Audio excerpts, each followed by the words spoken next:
សួស្តីបងប្អូនទាំងអស់គ្នាមុខម្ហូបថ្មីទៀតហើយគឺឆាប្រនក្រាក់ខឺគឺឆាដូចឆាមីកតាំងចឹងឥឡូវបងប្អូនមកមើលពីរបៀបធ្វើខ្ញុំត្រាំអាប្រនក្រាក់ខឺហ្នឹងតាំងពីព្រឹកតថ្ងៃបានខ្ញុំធ្វើខ្ញុំដាំទឹកឲ្យពុះដាក់អានឹងចូលស្រុះតែប្រហែលជា1នាទីបានណាបងប្អូនស្រុះយូរពេកឲ្យលួយអត់ឆ្ងាញ់ទេមិនដូចបបរឯណា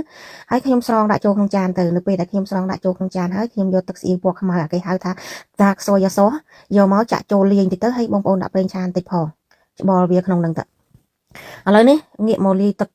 sauce ខ្ញុំបានទៅសេឲ្យបងប្អូនមើលទៅបន្ទាប់មកគឺខ្ញុំដាក់ប្រេងឆាដាក់ខ្ទឹមឆាចូលទៅហើយខ្ញុំប្រើសាច់គោដាក់សាច់គោឆាមួយផ្លែទេសាច់គោនេះដាក់ចូលទៅខ្ញុំដាក់ប្រេងខ្យងបន្តិចទៅបងប្អូនមកសិនជាមានខាត់ណាឆាខាត់ណាខ្ញុំអត់មានខ្ញុំប្រើប្រូកូលីនេះគឺខ្ញុំស្រុះហើយបានខ្ញុំដាក់ពីព្រោះអី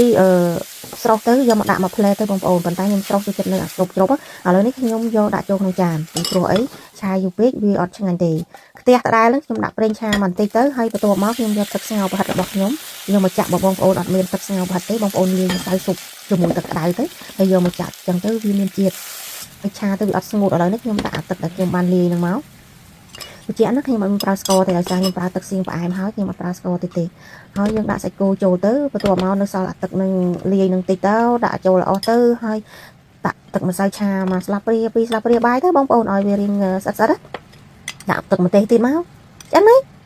ងាយឲ្យឆ្ងាញ់ណាបងប្អូនឆ្ងាញ់មែនបងប្អូនសាកមើលទៅអញ្ចឹងវីដេអូមុនខ្ញុំមិនយកធ្វើបបរអាបបរនឹងក៏ឆ្ងាញ់អាចឆាអញ្ចឹងក៏ឆ្ងាញ់ដែរដោយសារអីដោយសារតែវាមានជាតិពទាហើយវាស្វិតល្អសូមបន្ថែមបងប្អូនបើសិនជាយើងចូលចិត្តពងទាពងមាន់យើងឆាដាក់ទៅតែចំពោះខ្ញុំអត់ចង់គឺខ្ញុំដាក់តែសាច់គោទេហើយបងប្អូនបើទៅស្រាវជ្រាវរកទេគ្មានអ្នកណាធ្វើដូចខ្ញុំទេនិយាយរួមទៅអានេះជាគំនិតរបស់ខ្ញុំថ្មីវាចេះតែកើតឡើង